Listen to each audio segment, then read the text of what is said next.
All right, let's talk about the mental game for a little bit, Colby. Yeah, so the mental game is a very important part. Like we said, not many people focus on it enough. Absolutely. Right? So what are some things that you might think of first when it comes to the mental game?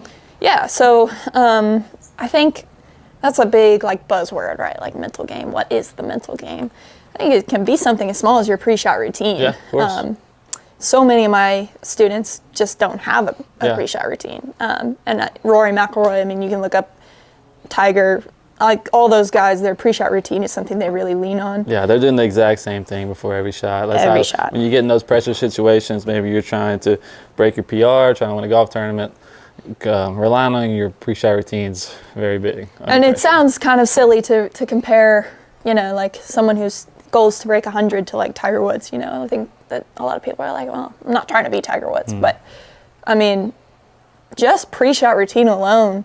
If you're coming down the stretch and you've never broken 100 before, and all you have to do is make a double bogey on 18, and say you've tripled that hole the last 3 times you played it, that pre-shot routine is going to be big in pulling you back into the moment. And yeah, because in pressure, your swing can get in some weird positions, and your pre-shot routine really dials you in for that. Exactly. Okay. When I feel like I'm playing my best is when I feel like my pre-shot routine is just down to the second. Absolutely. I feel comfortable every time. I'm taking my looks. I'm getting to the same thing every time. I'm just firing away. Yeah, takes away a lot of that thought. Yeah, of course. Second thing, visualization is a great process to kind of help you work on your mental game, something you can do off the golf course or on the golf course. Getting behind, seeing the shot you want to hit, and letting your body react to that. Yeah. I think is something people don't do enough.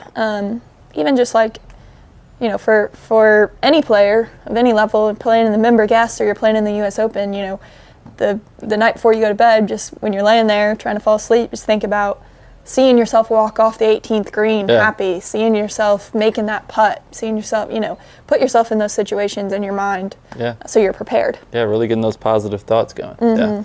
And when you're on the course, the visualization, are you trying to visualize like different shots, or are you trying to, what are you kind of seeing? Are you seeing the ball flight? Are you seeing the outcome? What are you kinda... Absolutely. Everybody kind of likes to focus on something different there. So definitely figuring out what works for you as far as visualization is concerned, but it's a really great tool for any level player to use. So the last part, let's talk about course management. Yeah. Okay, so a lot of people don't have a game plan. You're going to attack the course, you're playing against the course, you need to know what's going on, where's the trouble, what's kind of your process to hit the shot. Yeah, right? Absolutely. Take this hole, for example. I don't know if you can see this on the camera or not, but here we've got a little hole set up where we're going to this pin. It's kind of left side of the green. There's water all to the left. If I had this shot on the course, you think I'm going at the pin here? No. Absolutely not. No. 54-yard shot here, water left, water short, water long. No chance. I mean, I'm taking that thing way out to the right of the green. Avoid trouble that you can avoid. Yeah, of course. Absolutely. I mean, there's no reason to bring in, you don't always have to aim at the pin. No. Yeah, Tiger, in fact, says that he's not aiming at pins. Yeah. He's not firing at pins. A 4-round tournament, he might fire at 1. Yeah. So you're always being aggressive to conservative targets. Yeah. Okay, so when you're picking targets, it might be 10 foot right of the pin or 10 foot short, whatever it may be, depending on where the trouble's at, and you're really trying to be aggressive to that spot. Yeah, same thing goes off the tee too. There's, out of bounds on one side, aim for the left rough. Yeah. I mean, who cares? Yeah, you really got to get your dispersion moved over to the right spot. Yeah, exactly. Everybody's hitting in, some sort of dispersion, whether it's really wide or more narrow.